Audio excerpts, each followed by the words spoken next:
As Christians, when people bring up the topic of evangelism, what do you think that means? Well, in my experience, people usually end up in one of two camps. Camp 1 says you need to talk about Jesus and live a life that's consistent with what you believe, and Camp 2 says all you have to do is live a good life. It'll speak for itself. Well, first of all, it's a big jump to assume that anyone can live a good life, don't you think? I mean, Romans 3:10 through 11 says, none is righteous, no, not one, and no one does good, not even one. But that doesn't convince you. In Mark 10, a man comes up to Jesus and kneels down before him and says, good teacher, what must I do to inherit eternal life? And Jesus responds promptly with, why do you call me good? No one is good except God alone. Now, not only was Jesus subtly claiming to be God here, he's making it pretty clear that nobody is good except for him, hence the no one is good part. But this is the sideshow to the main event, folks, so step right up and let's get down to it. And let's assume when Camp 2 says good life, they just mean if you live a visible, godly life, people will, just by watching you, understand all they need to know about God. Okay, let's play that out, shall we? And let's ask Bruce if he can help us. Hey, Bruce, hey. So Bruce grabs a Mormon, a Jehovah's Witness, and a Christian, and he tells you to follow each of those folks around, and after simply watching them, you'll know all you need to know about God. Now, each goes to a place every week and sits among like-minded folks. Each person prays, each treats you with respect, each loves his family, is honest with his money,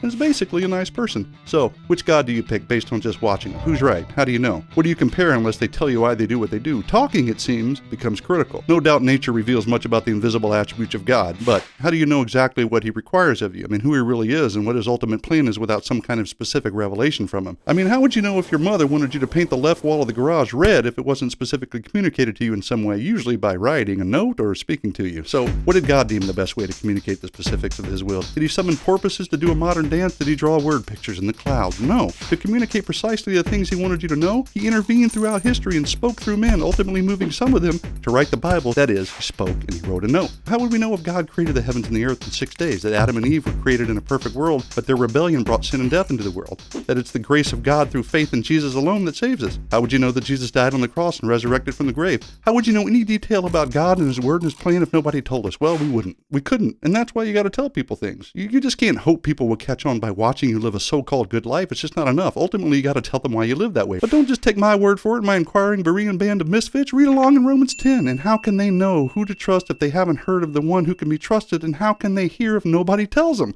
Jesus himself definitively declares in Matthew 28, go therefore and make disciples of all nations, baptizing them in the name of the Father and teaching them to observe all that I commanded you. It's kind of hard to baptize in the name of somebody without actually saying the name, and it's pretty difficult to teach people to observe commandments without telling them what those commandments are, right? I mean, I could go on until my mouth falls off, but suffice to say, Christians are commanded to live a life worthy of the calling, which irrefutably includes things like giving reasons and answers for our hope and engaging in a conversation about Christ. So this idea that you never have to speak out about your faith and all you have to do is live a good life and people will catch on has been debunked. Adios.